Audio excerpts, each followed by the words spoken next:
we are going to start the first chapter, that is crop production and management. By the name itself, we can easily identify that we are going to study about the crop production and its management. Okay, now first of all, in this we will see an introductory part, that is we eat different kind of food, most of which we get from plants, that is fruits, vegetables, pulses, cereals, etc. Now, we know that all living organisms need food to survive. Plants make their own food through the process called photosynthesis. These food items are grown in fields. We know that all are being obtained in the fields. Soil is being required in this case in order to obtain food for a large population. Adequate production, management and distribution is required, so that only we are going to study in this chapter. Okay, now first part, that is agricultural practices. Now this agricultural practices, when it has been started till 10,000 BC, people were a nomadic. What is the meaning of nomadic? Means people used to roam from place to place for their food, in search of food and shelter. They ate raw fruits as well as vegetables and started hunting for animals for their requirement of foods. जैसे जैसे time बीतते गया तो लोगों को समझ आने लगी कि नहीं, हर वक्त ऐसे ही नहीं खाया जाता, खाना पका के भी खाया जा सकता है, ग्रो भी किया जा सकता है। तो जिसकी वजह से लोगों ने कल्टीवेशन स्टार्ट किया और यहीं से the term agriculture originated. Okay, नाल see what are crops, crops किसे कहते हैं, क्या क्या टर्म्स रिलेटेड है क्रॉप्स के साथ, कैसे ग्रो होता है, कौन से क्लाइमेटिक कंडीशंस चाहिए होते हैं, that we all see in the next topic, that is the process of growing plants on a large scale for food and commercial purposes such as medicines and fibers is called agriculture. Agriculture किसको बोलते हैं कि large scale में हम कोई चीज़ को production करते हैं हमारे खाने की ज़रूरत के लिए, या फिर कोई कमर्शियल पर्पज़, यानी कि हमें कुछ हमारे कुछ पर्सनल बेनिफिट्स के लिए, जैसे कि हमारी कुछ इनकम बढ़े, तो उस केस में हम उसे क्या बोलते हैं, agriculture.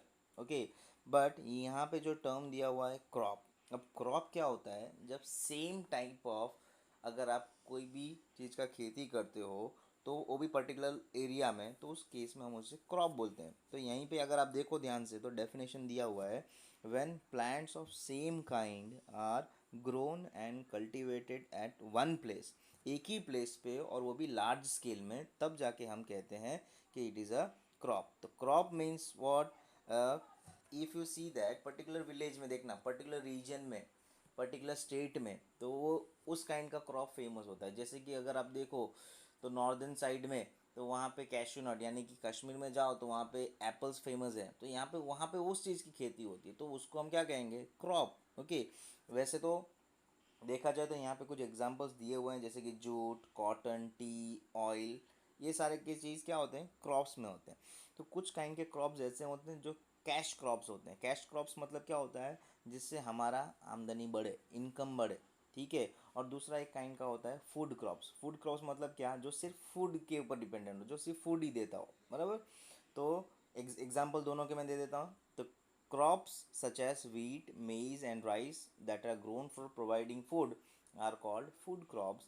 Crops such as jute, cotton, tea, and oil are called cash crops, as they are grown for commercial purposes to fetch higher profit. Higher profit एक term याद रखना, ठीक है। Now we know that we know that India is a vast country. The climatic conditions like temperature, humidity, and rainfall vary from person to person, as sorry, vary from region to another region. It means हमारे India में हर जगह same climate नहीं रहता। कहीं पे humid high रहता है तो कहीं पे लो रहता है, कहीं पे मानसून चल रहा होता है तो कहीं पे नहीं चल रहा होता है। तो ये सब की वजह से, क्लाइमेटिक कंडीशंस की वजह से क्रॉप की जो कैटेगराइजेशन है वो भी चेंज होता है। तो उसी के ऊपर जो टेम्परेचर डिफरेंस आता है, या फिर कहने जाए तो डाइवर्सिटी की वजह से दो पार्ट में डिवाइड हो जाता है. That is first one is kharif crops and second one is your rabi crops. Now what are kharif crops? The crops which are sown in rainy season, okay, are called kharif crops. Okay, अब यहाँ पे clearly दे दिया हुआ है जो rainy season में cultivate किया जाता है उसे हम खरीफ क्रॉप बोलते हैं, यानी कि जो प्लांट्स को मैक्सिमम अमाउंट ऑफ वाटर चाहिए होता है उसके लिए. तो what are the examples of that? The different examples are that bajra, jowar, millets, sugarcane, groundnuts are the examples of kharif crops. So यहाँ का जो the rainy season in India is generally from June to September. तो जो duration दिया हुआ है वो that is from June to September. But June से जुलाई तक समर सीजन, जून से जुलाई तक उसका एक्चुअली ग्रोथ होता है और सितंबर टू अक्टूबर में उसका हार्वेस्टिंग होता है. Right now we'll see about rabi crops. Rabi crops are grown in the winter season in the month of October to March. So we'll see that October to March तो उसका growth period है, but harvesting कब होता है? तो harvesting at the month of March two April. Harvesting मतलब क्या? जब हम कट डाउन करते हैं, काटते हैं. ठीक है, तो अभी उसके भी कुछ जनरल एग्जांपल्स दिए हुए हैं. The rabi crops are wheat, gram, pea, mustard and linen seeds. और एक चीज़ याद ध्यान रखना कि रैबी क्रॉप्स में वेजिटेबल्स ज़्यादा ग्रो होते हैं, इसीलिए तुम देखना कि विंटर सीजन में you will find that the vegetables are much cheaper than the other months. Okay, winter के टाइम में ही वेजिटेबल्स बहुत सस्ते होते हैं बिकॉज इस टाइम में वेजिटेबल्स बहुत इजीली ग्रो करते हैं. Beside this pulses and vegetables are grown during summer at many places. But फिर भी कुछ स्टेट्स ऐसे हैं जहाँ पे टेम्परेचर बहुत ज़्यादा ही रहता है ऑल द ईयर राउंड. तो उसमें भी फिर भी वहाँ पे एक sufficient amount of water supply और मिनरल्स और मैन्योर देकर उसका वेजिटेबल्स की ग्रोथ करवा देती है. Okay, now will C basic practices of crop production. This is very important part. What are the basic practices मतलब क्या क्या क्या प्रोसेस तुम्हें ध्यान रखना है जिसकी वजह से हमारे क्रॉप का एक्चुअल आउटपुट निकले. तो जैसे कि सिर्फ हम सॉइल में सीड्स डाल दिए और ग्रो हो जाएगा, ऐसा तो नहीं है. उसके अंदर भी बहुत सारे मेहनत लगती है. तो वो जो सारे प्रोसेस है उस प्रोसेस को भी हम चेकआउट करेंगे. So first of all will see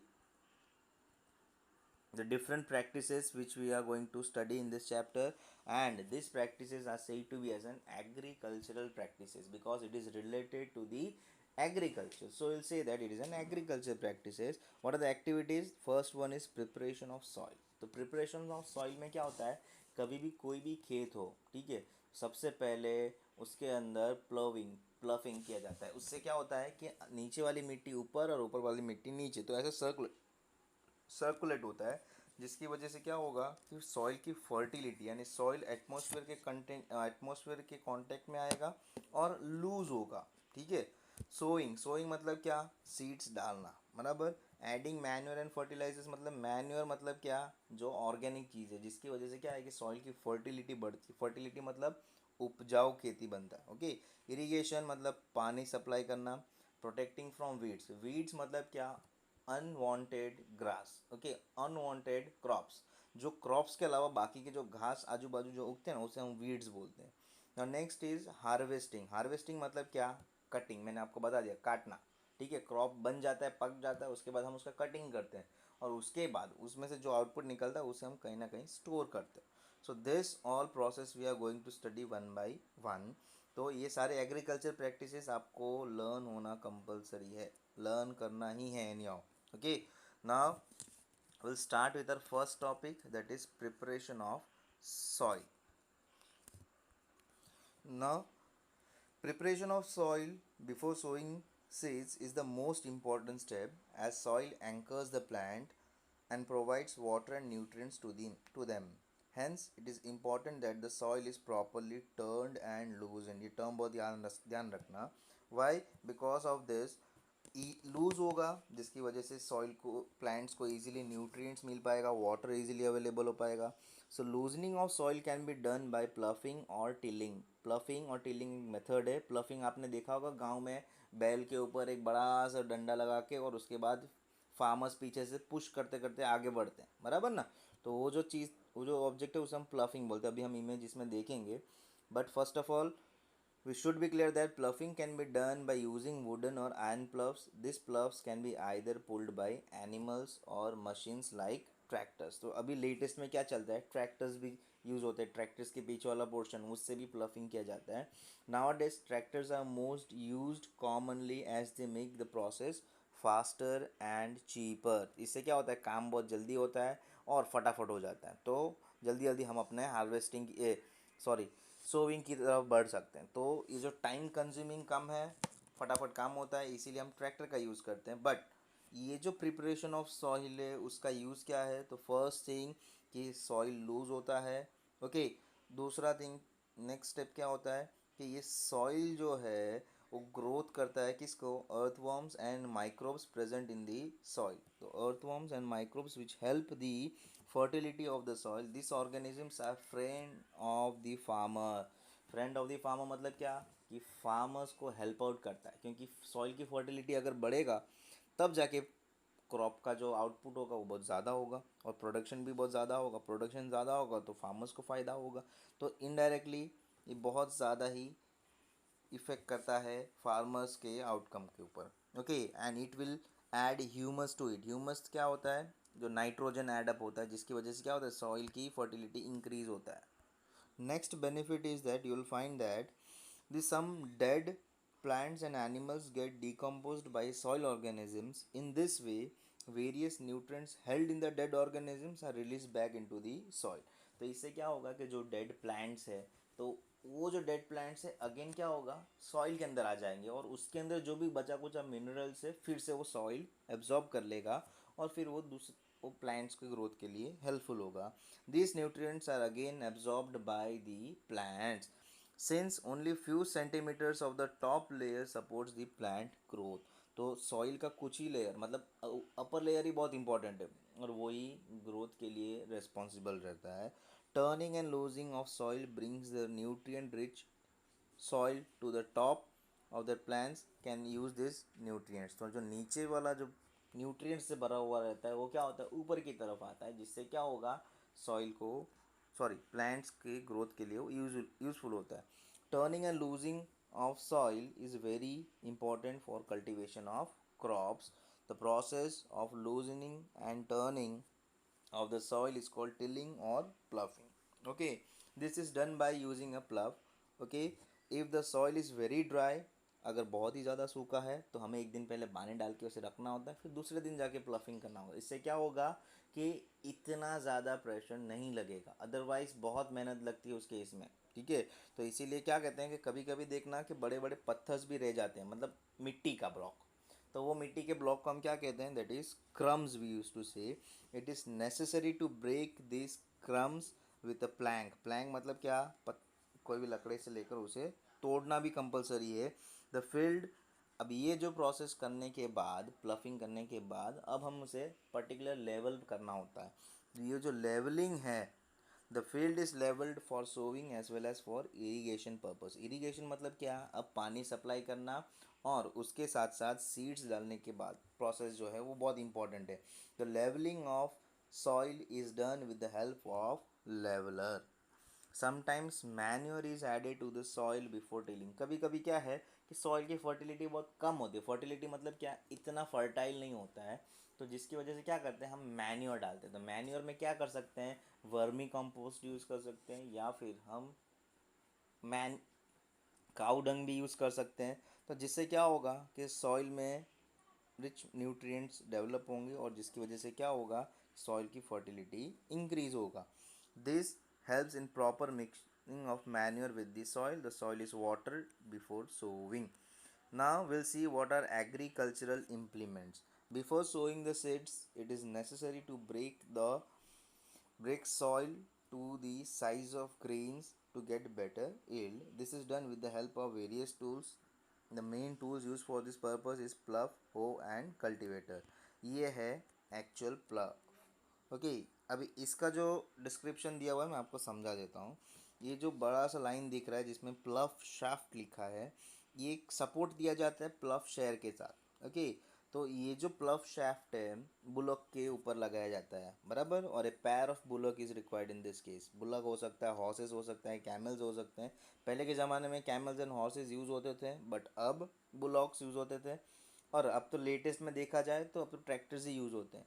तो प्लफ शाफ्ट बस ए सपोर्ट है, it is a support between a bullock as well as plough share. Plough share क्या है, वो नीचे वाला रीजन है। नीचे वाला रीजन तुम्हें देखना, ये जो वाइट कलर का पोर्शन दिख रहा है प्लफ शेयर में, that may be of iron और it may be of wood. पहले तो सबसे पहले जब ये ओरिजिनेट हुआ था तब उस केस में वुड था, बट जैसे जैसे यह स्पेंड होते गए तो फिर वो आयरन का बनाया गया। Now you can see that the farmers is staying at the back, और वो पीछे से पुश करते जाएगा और आगे की तरफ मूव करते जाएगा। इससे क्या होता है, प्लफिंग होता है, जिसके बाद सॉइल लूज अप होता है। So will see the next part, will see the description over here, प्लफ कैसे बनाया जाता है। This is being used since ancient times for tilling the soil, adding fertilizers to the crop, removing the weeds and scraping off soil। तो ये जो प्लफ का काम क्या है, टिलिंग मतलब सॉइल को rotate, adding fertilizers to the crop यानी मैन्यूर डाल सकते हैं पैरेलली साथ में, और removing the weeds. Removing the weeds मतलब क्या, मैंने बोला वीड्स, वीड्स मतलब अनवांटेड ग्रासेस जो हमें ज़रूरत है ही नहीं, ठीक है। तो वो जो चीज़ है वो हमें निकालना रहता है, तो इसकी वजह से वो बहुत ज़्यादा हेल्पफुल रहेगा। This implement is made up of wood and is drawn by a pair of bulls और other animals. It contains a strong triangular iron strip called ploughshare, ठीक है। प्लफ शेयर जो नीचे वाला रीजन था, the main part of the plough is a long log of wood which is called pluff shaft. There is a handle at one end of the shaft. The other end is attached to beam which is placed on the bull necks. One pair of bulls and a man can easily operate the pluff. One pair मतलब दो हो गए तो ही easily operate होंगे। अगर दो से ज़्यादा होंगे बहुत डिफ़िकल्ट, सॉरी दो से कम होंगे तो बहुत डिफ़िकल्ट होगा। The indigenous wooden प्लफ is increasingly replaced by iron pluffs nowadays. It is a simple tool which is used for removing weeds and for loosening the soil। ये जो प्लफ का काम है सेम टू सेम फंक्शन हो का भी है, बट डिफरेंस क्या है, थोड़ा बहुत उसके जो स्ट्रक्चर है उसमें डिफरेंस है। It has a long rod of wood और iron, strong broad and bent plate of iron is fixed at one of its end and works like a blade, it is pulled by animals. ये रहा उसका structure. नीचे एक blade है, नीचे वाला portion जो बेंट प्लेट लिखा हुआ है वहाँ से वो खींचता है, और जिसकी वजह से क्या होता है कि टिलिंग होता है और वीड्स को रिमूव किया जाता है, राइट। ये जो बीम दिखाया जा रहा है, ये जो बीम है वो ब्लॉक में लगाया जाता है, ब्लॉक के दो ब्लॉक के बीच में, right. Now next we are going to see the cultivator. Cultivator क्या है, जो अभी हम ट्रैक्टर्स में यूज़ करते हैं। तुमने देखा होगा ट्रैक्टर्स के जो पीछे वाला पोर्शन, ये जो दिख रहा है आपको पीछे वाला पोर्शन, तो ये जो पीछे वाला पोर्शन है वो किससे बनाया रहता है, आयरन से। तो ये जो पर्टिकुलर शेप है इसको हम, इससे भी हम कल्टीवेटर की तरह यूज़ करते हैं। Nowadays, ploughing is done by a tractor-driven cultivator. The use of cultivator saves labor and time। इससे क्या होगा कि टाइम की भी बचत होती है, लेबर का भी, मतलब हम जो लेबर के पीछे खर्चा करते हैं उसमें भी कमी आती है, right. So overall total benefits भी आते हैं इसमें।